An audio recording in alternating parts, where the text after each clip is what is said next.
This is a Frank podcast.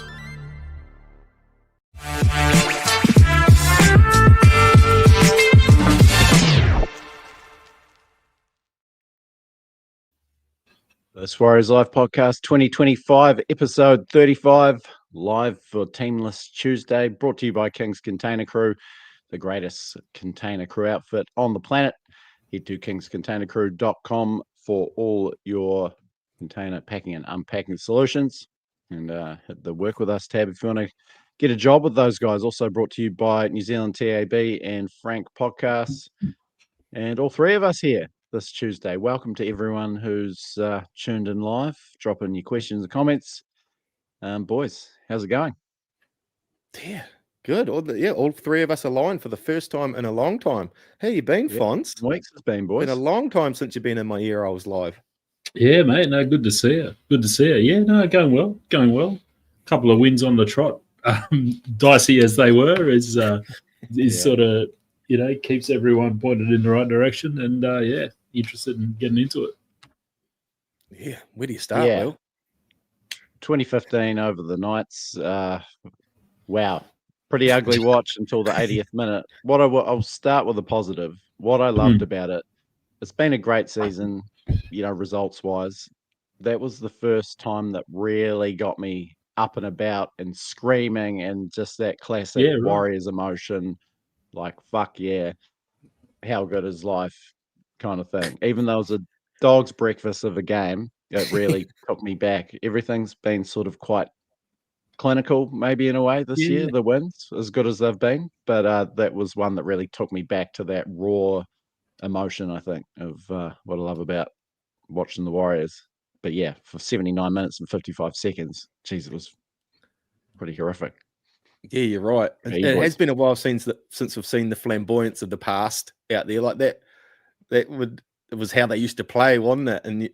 But like you say, they're so clinical now. You don't get. But they had no choice but to just pull off something that probably won't be seen again for another 10 years. There has been like this, there's been the Golden Point win over the Broncos and stuff. But yeah, just to pull a try out of nothing like that and snatch victory from the jaws of defeat, it was pretty unreal. Well, I think it took us back to the days when we were a shit team who jag a win, and that was that was 100%. Like, as in, the good clinical team grinding opposition to dust and winning, satisfying, super satisfying, but doesn't have the same old warrior battlers of old jagging a win. It sort of reminded me, like, I'm keen on my fishing. Like sometimes you just go, I'll just take a rod down and I'll chuck an old smelly pilchard off the end of the wharf, and all of a sudden you catch a fish when you got no business catching a fish, right? And that catch like hits way better than when you've like prepped and got fresh bait and gone out at 4 a.m. and you catch the same fish. Do you know what I mean? Like it just hits better. It was a bit like that for me. It was really enjoyable, but I don't know. I'm not sure it says too much good stuff about where the team's at. Isn't it funny because the performance was pretty dour up until that point, but that victory is going to drag in another heap of fans again just for excitement. Something like that, 79 minutes of shit, 10 seconds will probably get another 3% of extra fans watching next weekend. It might be the most memorable game from the season. As look back in 10 years time, you're like, remember when Lecker won it on the buzzer in Newcastle. That will be when he retires. That will be played as he retired as a memory of that. Try. Yeah, that is insane. Incredible moments. It's going to be an iconic moment. I think it already is. Because Brad's got such a good story. We'll, I guess, replay how things went down in our homes. Fonz, I'll go first. I was a torturous last 10 minutes. Obviously, Tanner Boyd having his boot deserted him, and some pretty tough moments for him. And then we let the dropout bounce. I was swearing my head off, going berserk, and then everything changed a few seconds later. Lecker streaks away for the match winner. I think I ended up about 30 meters from the TV, threw into my office, screaming myself hoarse, just Lecker's name over and over. just total unbridled ecstasy. What about you, Fonz? What did it look like in your house? Yeah, so the better half was away for the weekend on a bit of a girls' weekend away. So I'd been hanging on for dear life, just trying to keep the household and the kids in order for 48 hours. So we'll get into the we'll get something like that. Danny Tanner, Uncle Jesse, and Uncle Joey, they're around to help out. Yeah, we were running out of food. Not a lot of clean clothes left, so we were sort of down to the wire and just hanging in there. But so Warriors come on, and I'm like, okay, this will get us through the next 2 hours because they're interested now, both of them actually, to watch the game. So put it on, start watching.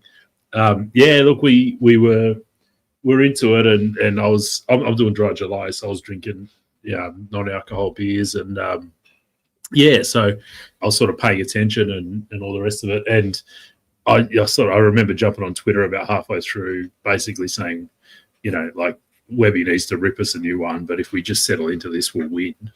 And we did sort of settle into it, but then we still didn't look like we had the goods to get the win.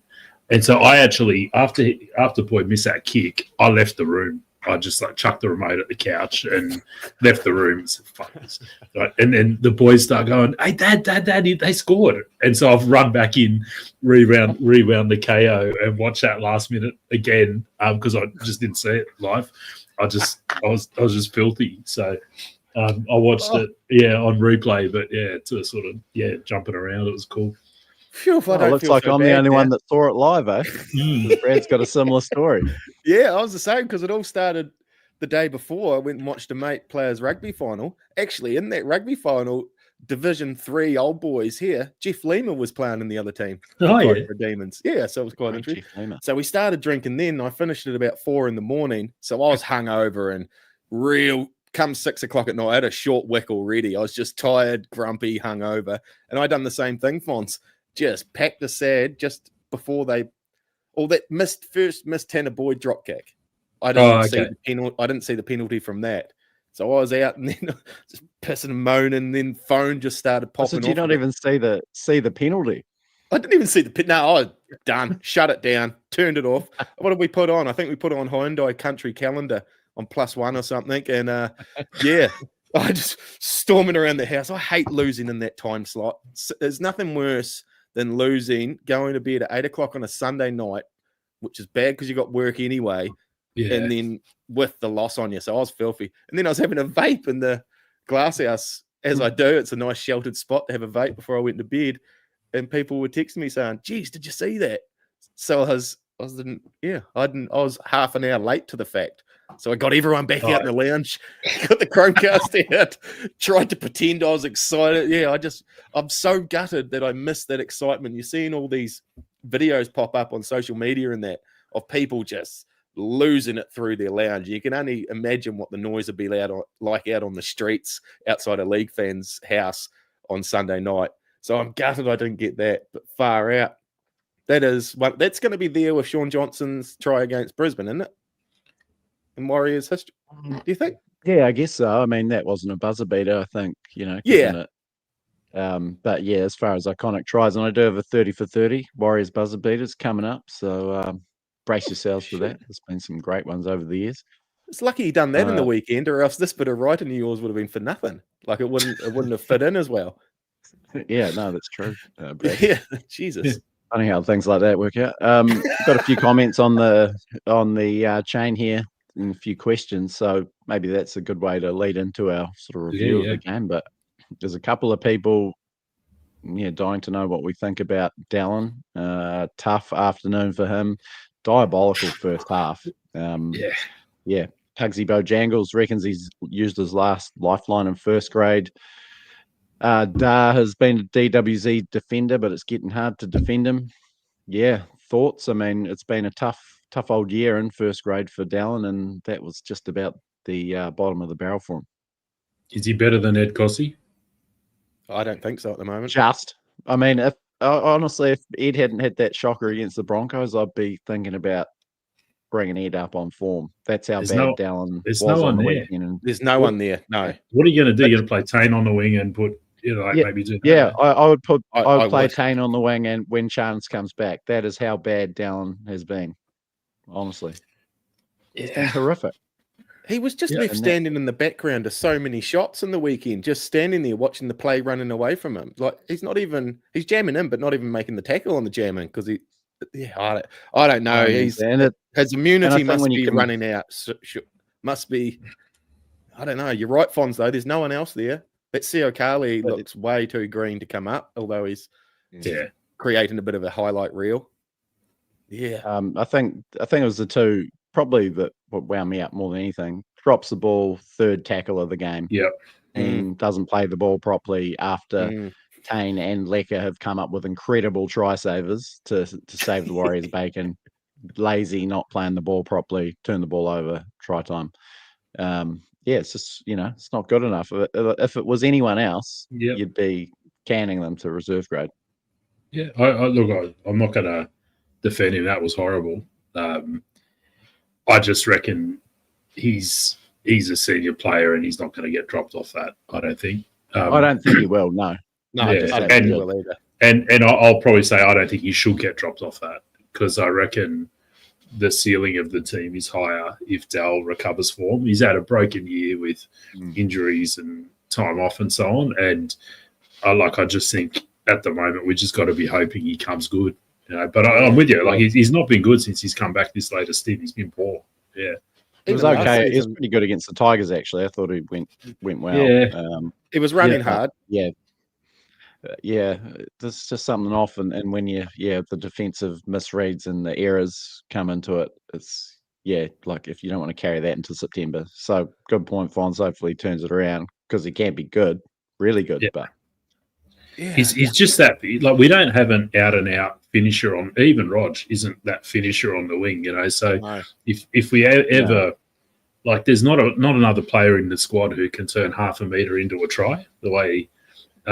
Dal can, and we just got to hope he comes good. I mean, there's a real conversation to have about Tane because he's played well, But I'm still in the camp of I would keep Dal there and hope he comes good. I mean, he can't keep playing like that forever. He will get dropped eventually. But I mean, there was a lot of talk on socials about dropping Tanner Boyd off the back of that game, I just thought that was crazy as well. But we're a bit drop happy, is all I'm saying. I thought Tanner Boyd actually went all right. Like obviously that last 10 minutes and the missed kicks and stuff was terrible, but I actually thought he had a reasonable game.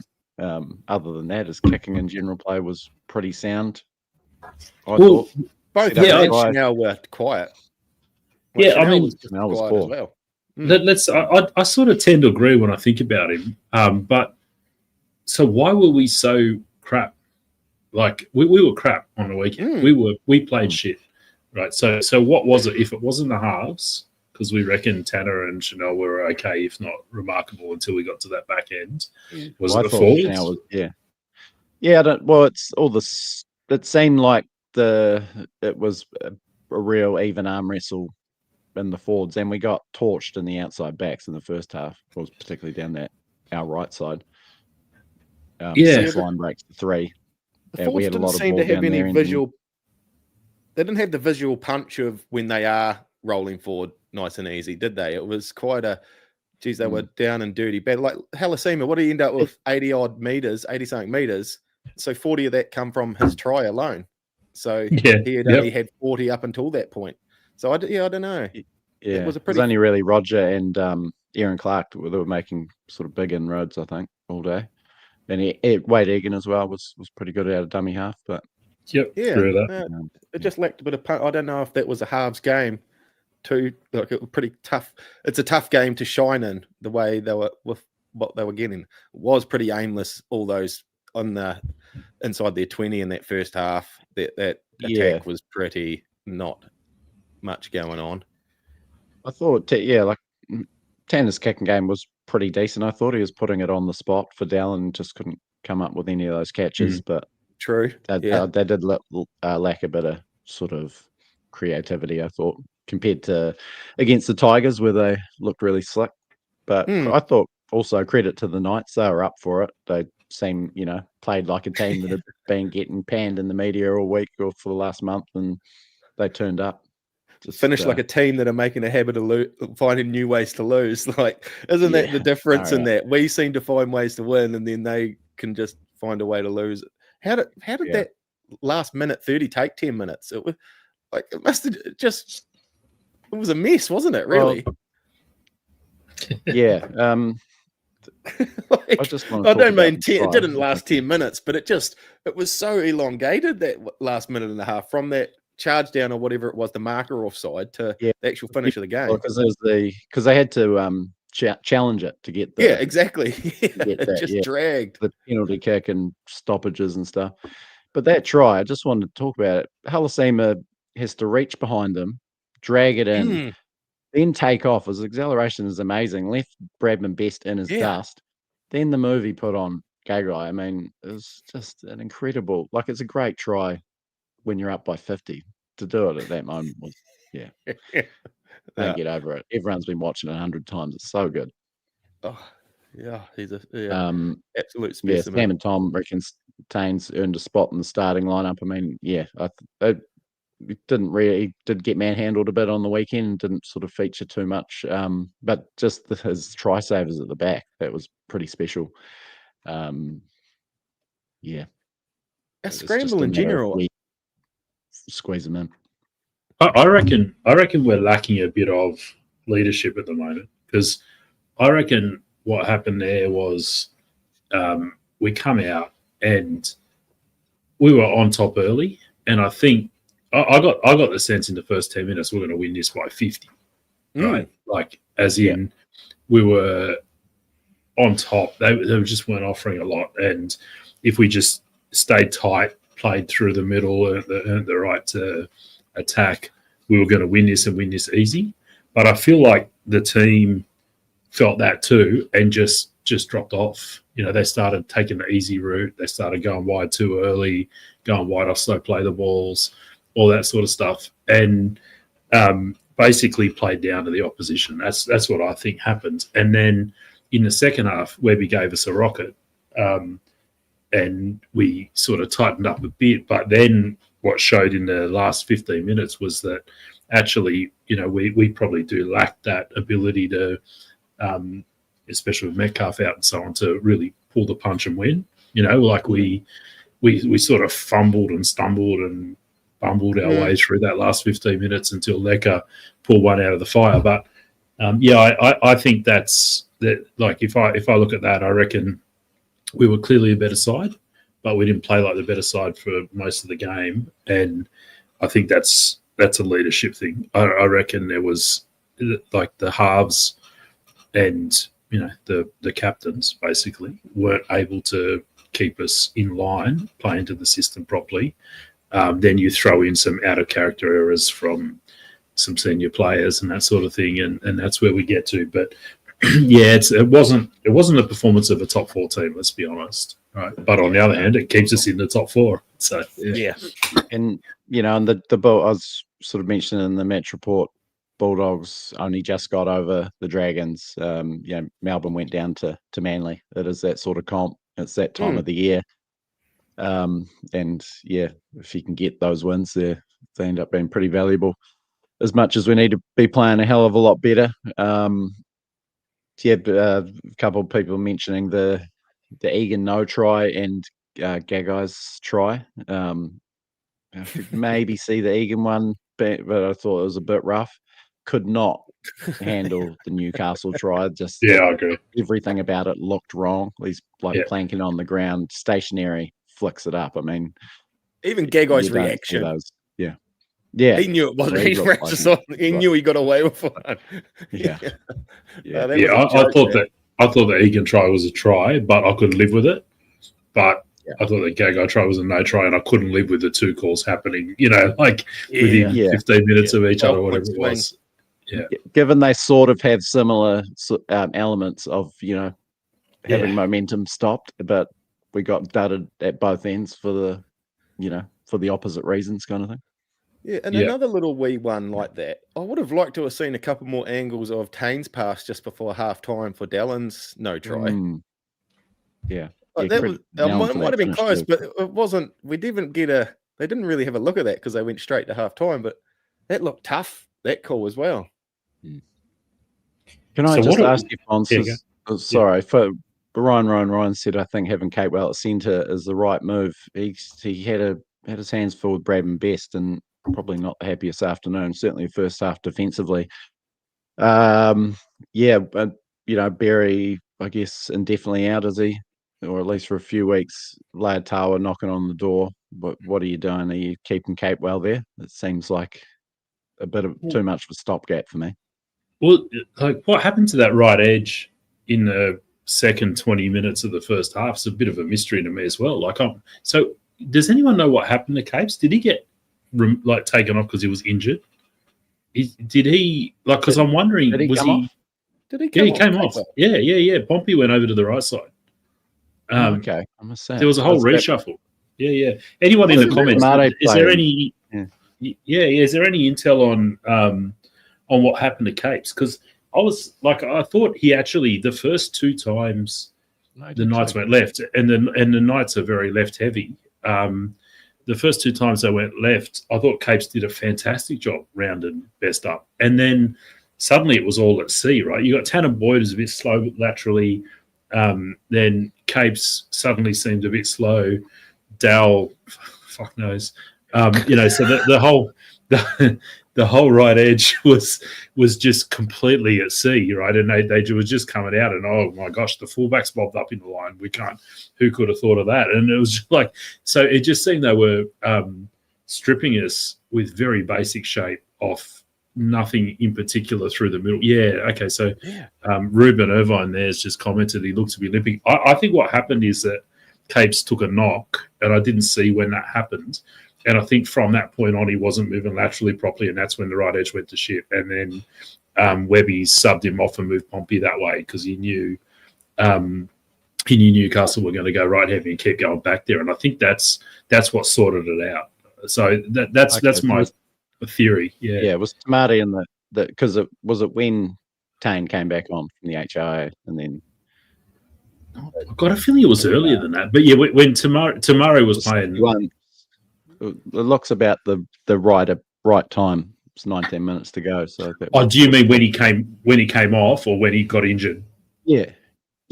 Sorry, when he came off. Yeah. Yeah. I think he was playing half busted for a good half hour before then. No, is my sense. Oh, so Dallin probably thought, I can't trust him. I'll better hang in here a little bit. Yeah. I think that's what was happening. I don't know. Did anyone else out there see that, or?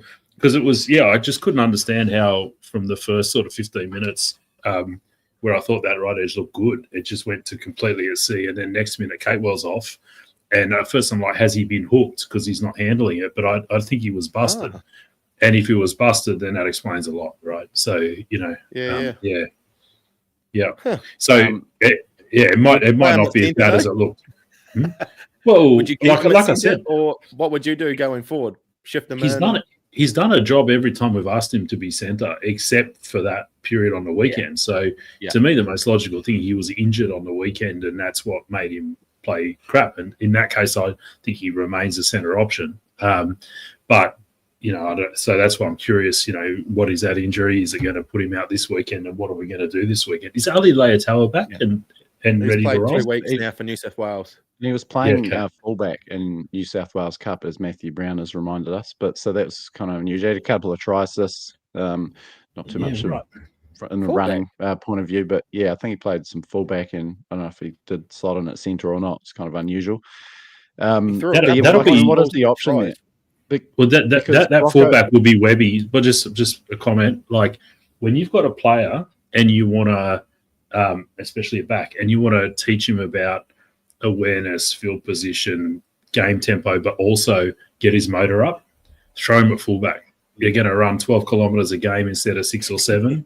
And also they're going to have to understand shape, spacing, structure. So to me, if that's what they did, I didn't know that. If they've put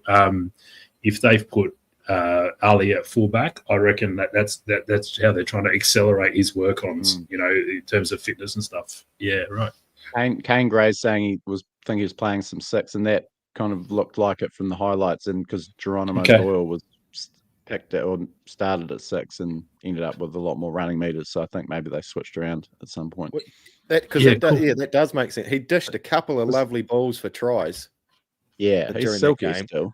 Yeah, Just got to get the finer points worked out. But so what is? I know you're a Rocco fan.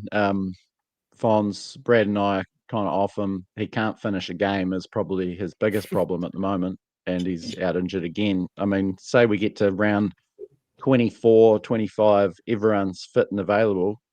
Is our right centre Capewell, Leotawa, or Berry? Well,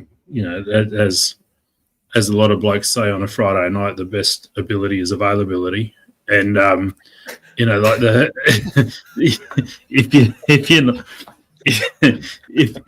you're not there, you can't play, right? So I mean, like I've always been a booster of Rocco. I thought he would. I actually thought he'd end up being fullback. I thought he would outgrow centre and become a Joey Manu type player who might transition to fullback. But I said at the time, caveat, subject to injury, like you got to do with young injury-prone players. He just hasn't had enough time on the field and not even enough consistent training time with all the injuries he's had. So we are getting very close to the point where you go, well, he's just not available enough and reliable enough to pick. You can't put your eggs in that basket going forward. And I know they're all different injuries and all the rest of it, but at some point you've got to start wondering, like, for example, he's got quite a rangy frame and he's packed a fair bit of muscle on it, right? Is there an issue with his frame carrying the weight he needs to play at, that keeps causing these different problems? I don't know. I'm not a sports science guy, but there's too many coincidences, I think. We can see him going the Ewan Aitken route and ending up in the second row with probably. I wouldn't bother with that. Limitations. Poor man's Simon. I wouldn't bother with that. No, I don't. I think he's not for us. Probably the Bears or someone, maybe New Salford, the Salford to the south. Yeah, over to the Bears. But no, I mean, again, if he can stay on the field, I still reckon he's the best centre at the club. If he could get a clear year of play, I reckon he'd be the best centre at the club. But he can't get it, and he's not a player who is able to just rely on sort of natural instinct and so on. He was always going to be a system player who got better by refining his game incrementally, a bit like a Roger or someone, right? And sort of improved, and he's just not getting there. So yeah, look, I mean, we do have to start thinking about life without Rocco, I think is the truth. Is the best centre at our club because we've got a pretty weak outside back set up at the moment? Would he walk into any other first grade club? Oh, if Rocco had not had an injury in the last 18 months, I guarantee you, most Sydney clubs would have picked him up for $500,000. I believe. The Bulldogs would have taken him like that. Yeah. Just piggybacking on Eastland Plumbing Gas Fittings comment here, young legs versus older legs, swap Capes for Lecker. Right now, Lecker is probably the best centre in the club. if you chuck him out there, he's that good and that athletic. It's actually not. It's not a stupid idea, eh? It's not a stupid idea. But where do you reckon? Like, can you see a world where Lecker's a centre in 3 years' time, or is he dead centre back? No, not at all. But now, don't muck around with him, man. He's our Reece Walsh. You know what I mean? Like he's our. Or his time on our side. Can we muck around with him now? Geez, he's only 19. Give him 2 years, 3 years at centre, and he's still only 22. And then teach him to play second row again. His work rate's outstanding for a young guy too. He's a gun. Yeah, like you remember when Walshy first came over and he was showing all these mad cutouts and stuff, and then though he sort of went back into a shell a bit because we worked on his defence for a long time. And he was still doing the highlight stuff because it was a gun, but it was obvious there was more focus on defence and that side of the game as a fullback, and that's where Lecker is at the moment. They're really working on his minutes, his defence, his positioning and stuff, and he's doing well at that. So, and that's going to decide whether Lecker, because you get these players who are rocks and diamonds versus these players who are out and out champions. You know what I mean? And the difference is, can you do all the little things right? That's the difference. When you got that Lecker level of talent, And at the moment, the signs are he's going to be able to do all those little things right. So I think he's unbelievably mature for his age and his experience level. Like he makes a lot of tackles. He's aggressive in everything he does. He doesn't fade out of games, and he still does crazy shit like that. So how many years before he's on $1 million a season at the Warriors? Oh. Yeah, I don't know. If he tested the market now, he'd be on 800. Yeah. Shout out to Valmonga too. The way he starts the second half. How's that little habit he's creating? Yeah, that's epic. Yeah. So he's just quietly come really up to a point where he's not far off. He's not far off Lecker levels. No, he's seriously. Not. He's playing a tougher role, up front and doing a hell of a job. Great try on the weekend again. Yeah, his ball playing going. Great work. He's better than I thought. That kid. Yeah. Yeah. We've got the teamless boys, so I'll lay it on you. Yeah, let's go. In record time. Look at that. Still what happened? Yeah, I got 1 for 17, boys. Did you upgrade the internet cable? Chance Nickel-Klostad at fullback. He's back from injury. The wings, Del Martinez, Lesniak, Roger Tuivasa-Sheck, and Adam Pompey and Kurt Capel in the centres. Halves, Chanel, Harris-Tavita, Tanner Boyd. And the forwards, James Fisher-Harris, Wade Egan, Jackson Ford, Leka Halasima, Marata Nukore, Aaron Clark. And the interchange, Tamari Martin, Jacob Laban, Dimitri Vaimonga, and Tanner Stout-Smith. So just the one change, and it is poor old Tane Tuapiki getting canned for Chance Nickel-Klostad's return. Yeah.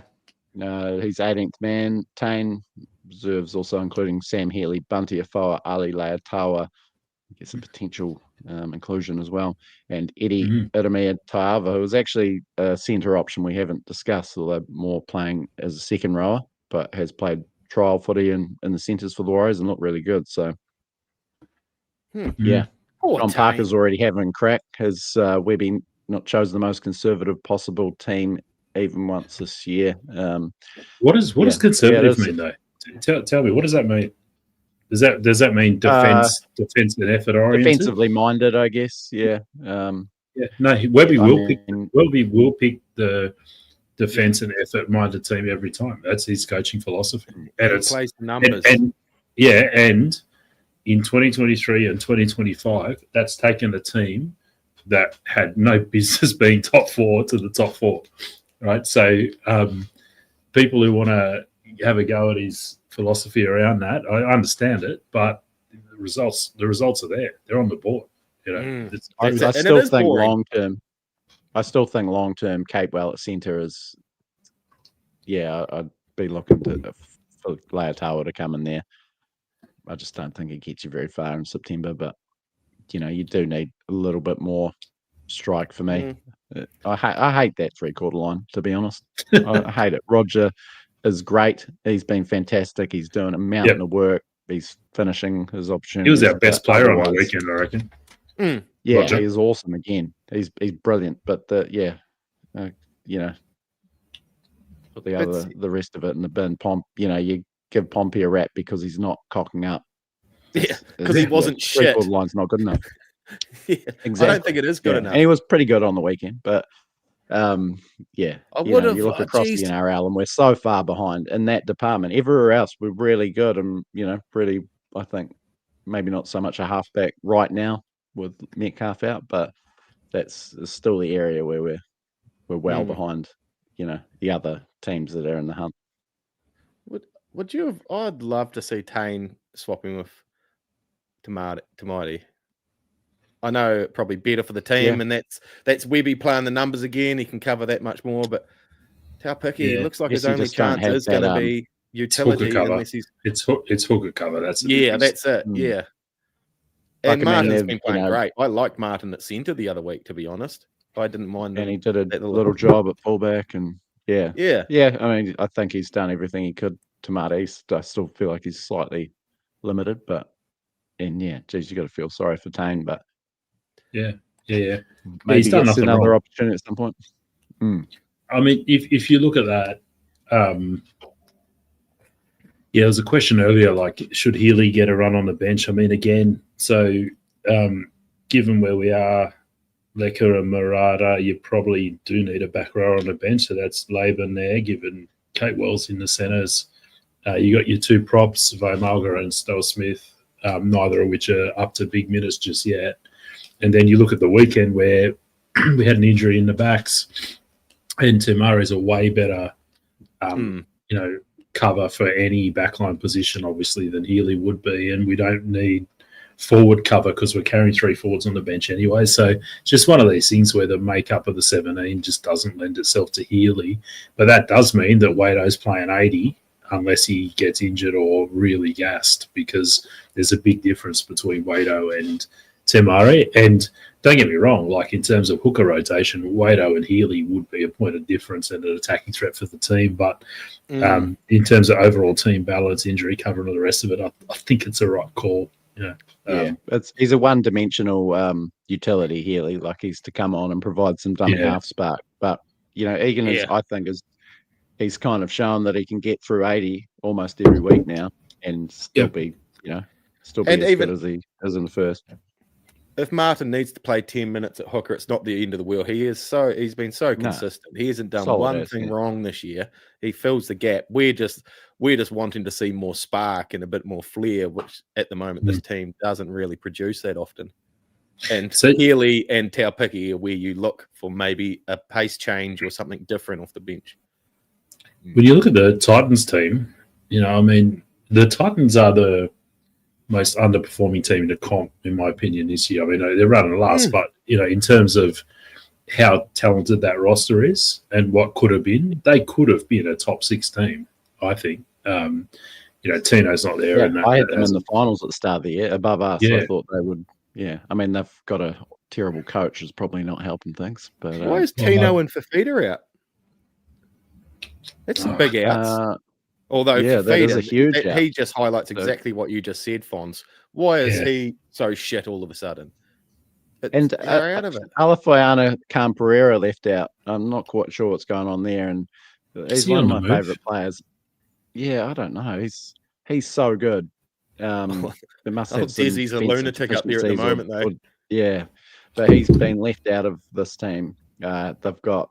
I might take you through the team. AJ Brimson at fullback has been doing some good things. That 3-quarter line, Jalen de Groot, who's had some time at fullback, now on the wing. Brian Kelly, Jojo Fafita, Philip Sami. Like, there's a few guys there that I wouldn't mind having in the mix for our first grade spots. So much pace. And just slick players who have given us an absolute bath, by the way, when I take us through some of the recent stats of Titans Warriors games. Kieran Foran, the retiring Kiwi legend, and Jaden Campbell, so talented, but they just can't get it together as in the halves, the Titans, to win games. He's a freak, Jaden Campbell.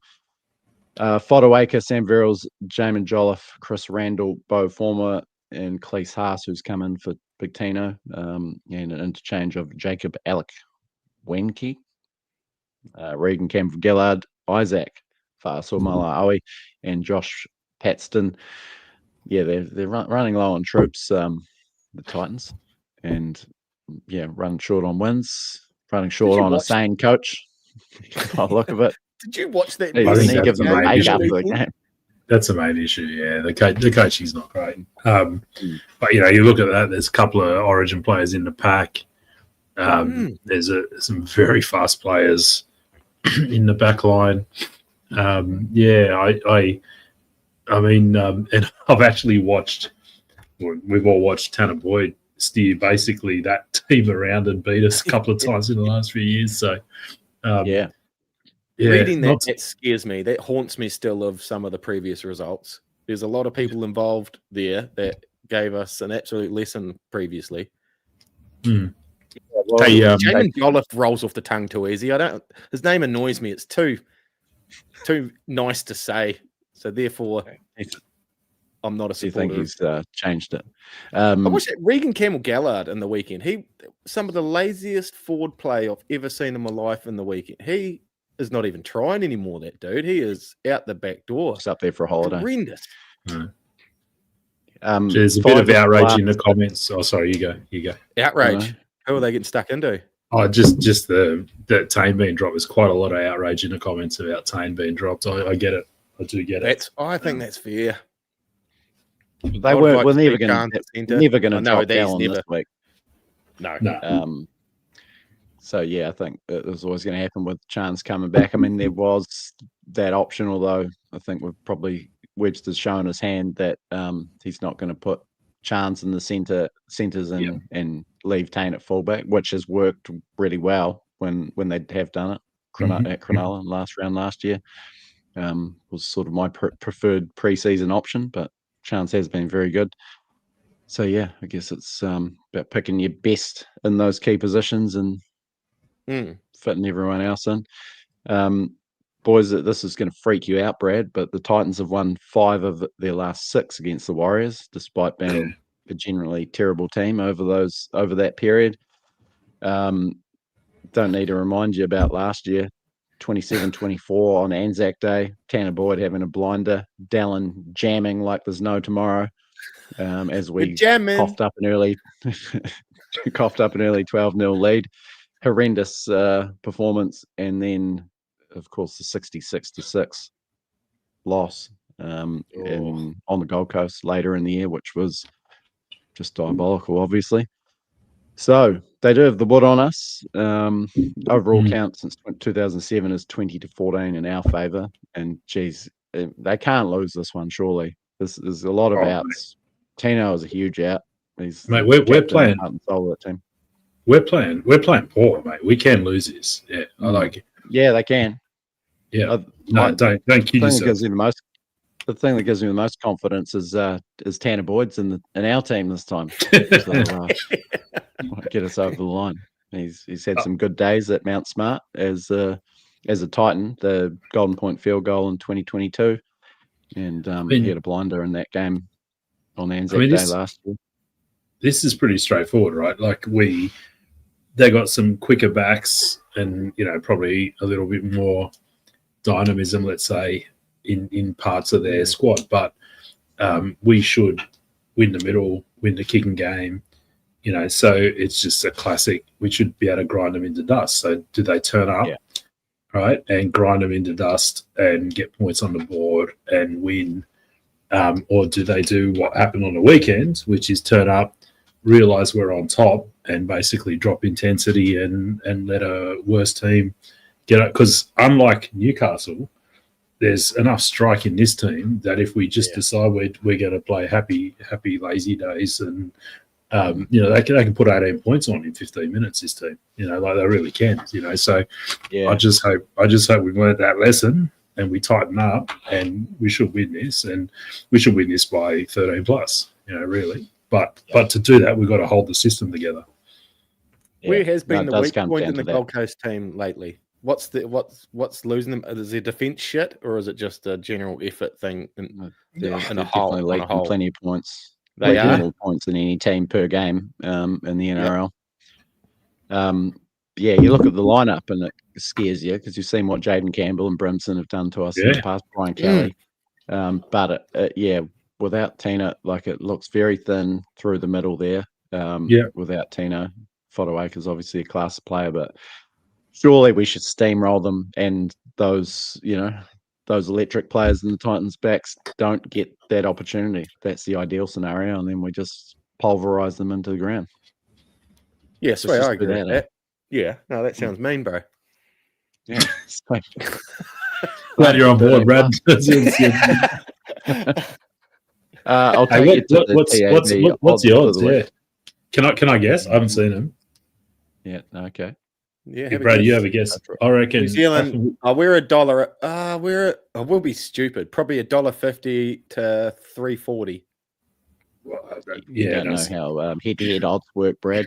I would have said we'd be shorter than $1.50. I reckon we'd be like $1.30, $1.35, and they'd be, or whatever the flip of that is, like $2.50, $2.80, whatever that is. Yeah.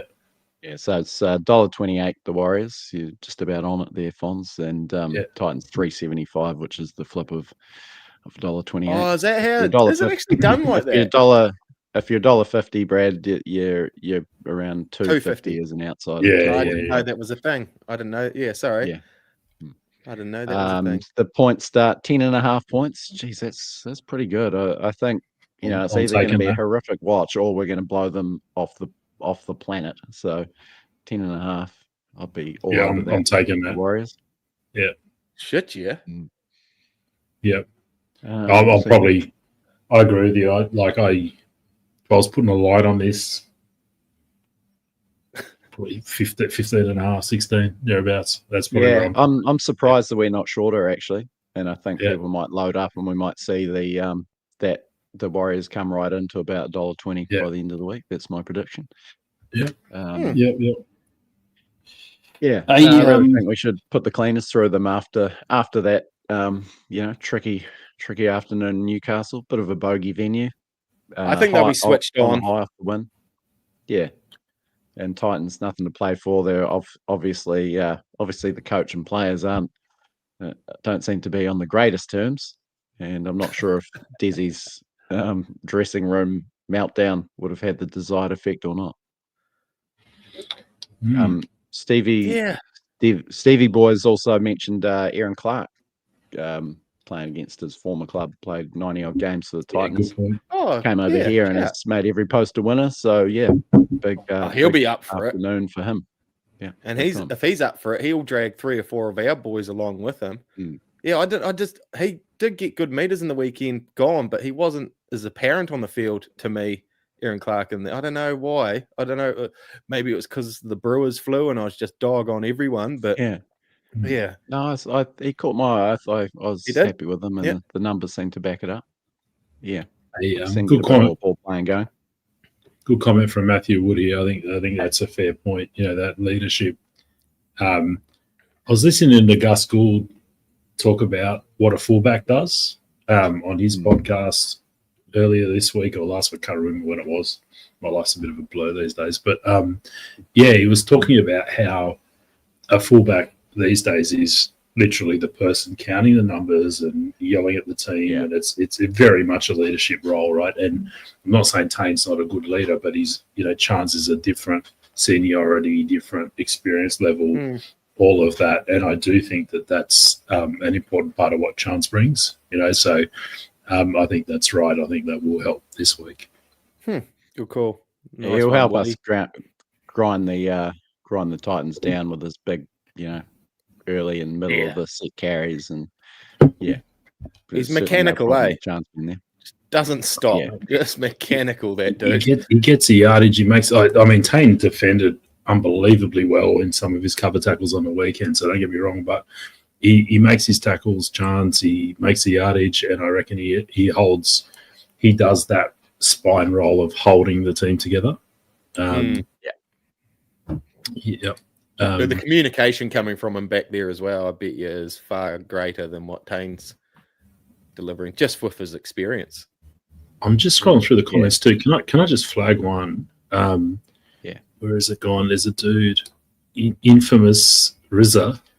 Kalis Fatialofa is our long-term centre. He's a gun. Okay. I've heard a bit of noise about this kid. My understanding, though, is he's a back rower.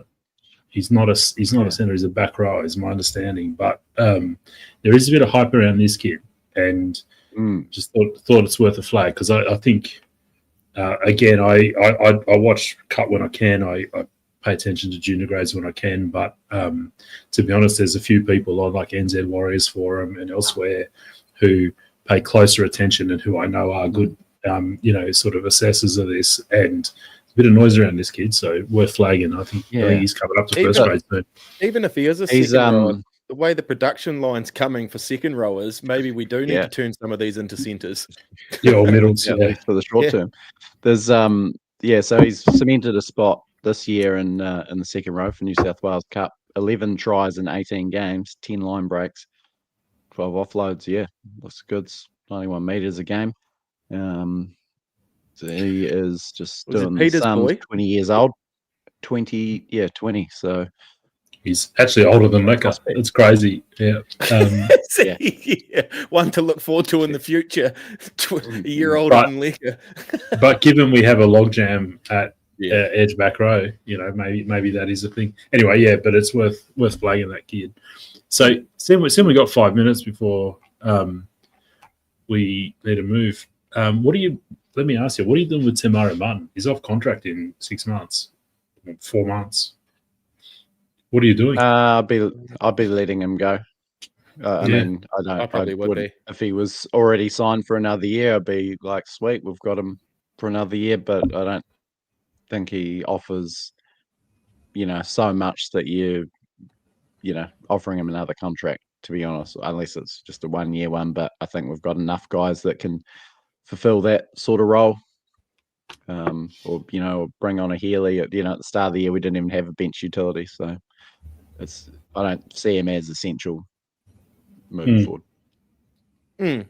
I think Tane and Healy have been doing a bit of an apprenticeship, probably watching him as that utility role, and I think those two will maybe step into that role. Yeah, and he's not doing anything wrong. I just think I feel sorry for him because he seems to love living in New Zealand, just hunting away. But his future may be overseas for the next couple of years.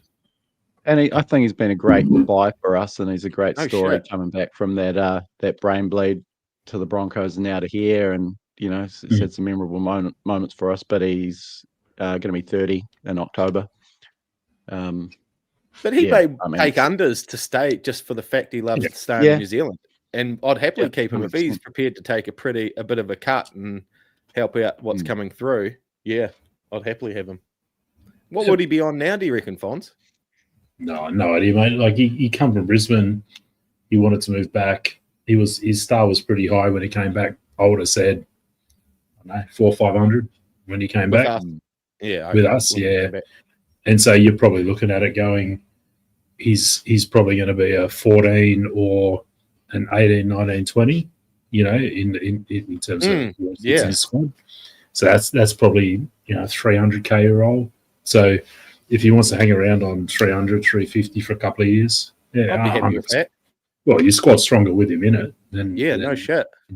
But we got Jai Lanane, I think, coming from Newcastle, who's halves depth. Obviously, Meg Cup's there. Still around. Chick Cleary. Where's Tanner? Have we got him next year? We've got him next year, haven't we? There was talk of him going back to Queensland, but that was for the year after, I think. So he took the player option on that too, and that's while he was playing New South Wales Cup. He took the option to stay another year and try and work his way because the Cowboys are sniffing around him. Yeah. So I think where we are is we've got our four halves, and if Tamara's staying, it's as that utility, which is a different level. Can I just quickly, Sean Morrissey's put a question up saying, looking at the team naming, has Pompey and Capes swap positions? I don't think so, because we always do our backs in weird random ass numbers so that you can't tell what side they're never. Yeah. So, mate, it's the opposite. They're not. Yeah. Winning. Yeah. So I haven't checked, but I reckon if you go back, look, last week, Capes was 3 and Rog were. Capes was 4 and Rog was 5, but they played the other way. So I don't think so. Yeah, I can confirm they're in the same jerseys as last week. And there you go. Yeah, the same wingers on the team sheet. So don't know why they do it like that. I've got a couple of bits and pieces, Fonz, to that's right. Are you hanging around with us? 100%, mate. Or stats in the 30 for 30. Just a couple of notes here, stats-wise, and this is all and more on the TAB Punters Lounge. So head to that site and check out this week's article from me. We're one run from history, boys. If we get the win against the Titans this weekend, which we should, give us a 13-5 record, matching the 2002 combination for the most wins after 18 games. So be quite the feather in the cap, I think, and still stay on track, even though we're probably not going to be in the hunt for the minor premiership. 4 more wins gives us 4 more wins from their last 6 would equal the 2002 team's record of 17-7. So just as a comparison, the 2023 Warriors at this stage were 18 games were 11-7, and they went on a big streak in that sort of later part of the season. And just again on Leka Halasima, racking up the tries, 5th try in 6 games. He's equal with Luke Metcalf at the top of our try scoring charts. Could be the first first forward to top the Warriors try charts in the season, which would be pretty mammoth achievement. He is also, you'd almost back him right in to get the most tries in a season by a Warriors forward. He's got 8. The record currently stands at 10, co-held by Logan Swan 2001, Ali Lauatiti in 2002, and then Swan, Korpu, Mannering, Whenua Blake have all scored 9. And then old Lecker, he's got a hell of a lot of time left to climb up that leaderboard. I'd love to see him get the record. Finish with 14 tries or so. Just really put the stamp on that Dally M Rookie of the Year award, which he's does he qualify? A couple of others. Apparently he does. He had 4 interchange games last year, but they're talking about him as a contender. I'm not quite sure exactly what the criteria is, because you've seen guys play quite a few games and still be eligible. But yeah, love that stat stuff, and hopefully grabs a piece of history this year. 30 for 30, boys, the buzzer beaters, as promised. I'm going to whip through them, and I've ranked them. And the 7 that I've considered genuine buzzer beaters, and so like not the Michael Witt one, because they still got to kick off and have a crack at a response in 2008. Yeah. So it's, score a try and then the game's over. That's my criteria.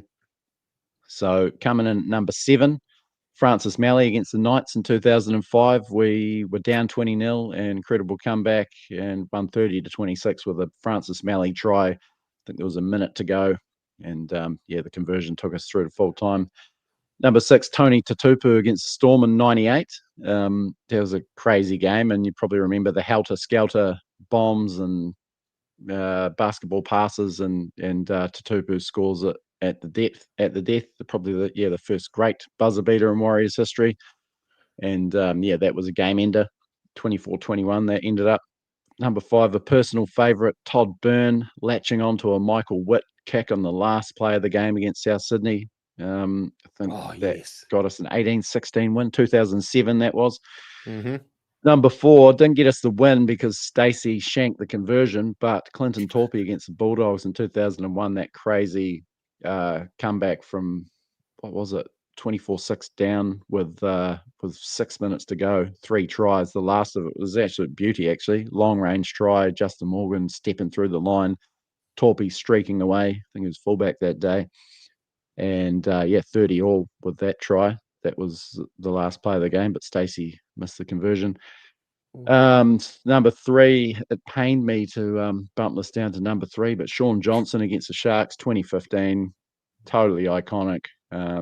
Hoffman charged down, and then Sean dancing around Shark Park, ran it in for the try. What was the thing? It's a 2016 final score for that one, maybe. Unbelievable. One of Sean's great moments.